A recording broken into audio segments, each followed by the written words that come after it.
Au moment d'achever sa route, Jean disait: «Celui auquel vous pensez, ce n'est pas moi, mais le voici qui vient après moi, et je ne suis pas digne de lui défaire ses sandales. Fils de la race d'Abraham, et vous qui adorez notre Dieu, frère, c'est à nous tous que ce message de salut a été envoyé.»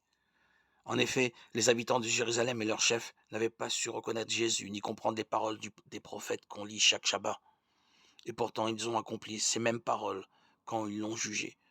Sans avoir trouvé en lui aucun motif de condamnation à mort, ils ont réclamé à Pilate son exécution. Et après avoir réalisé tout ce qui était écrit de lui, ils l'ont descendu de la croix et mis au tombeau. Mais Dieu l'a ressuscité d'entre les morts.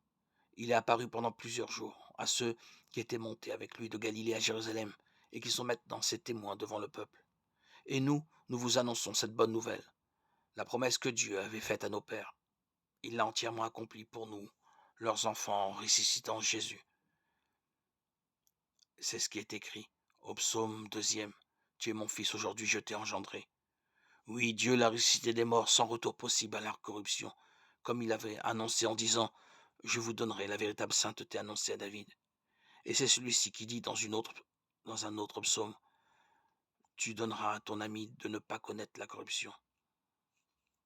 En effet, David, après avoir en son temps servi le plan de Dieu, est mort, il a été enterré avec ses ancêtres, et il a connu la corruption. Mais celui que Dieu a ressuscité n'a pas connu la corruption. Sachez-le donc, frères, c'est grâce à Jésus que le pardon des péchés vous est annoncé. Et alors que par la loi de Moïse, vous ne pouvez pas être délivré de vos péchés et devenir juste, par Jésus, tout homme qui croit devient juste. Prenez donc garde pour ne pas être atteint par cette parole du Seigneur au livre des prophètes. Regardez, vous les arrogants, étonnez-vous, disparaissez. Moi, je vais accomplir une action en votre temps, une action telle que vous n'y croiriez pas, si on vous la racontait. Actes des Apôtres 13, 25, 41.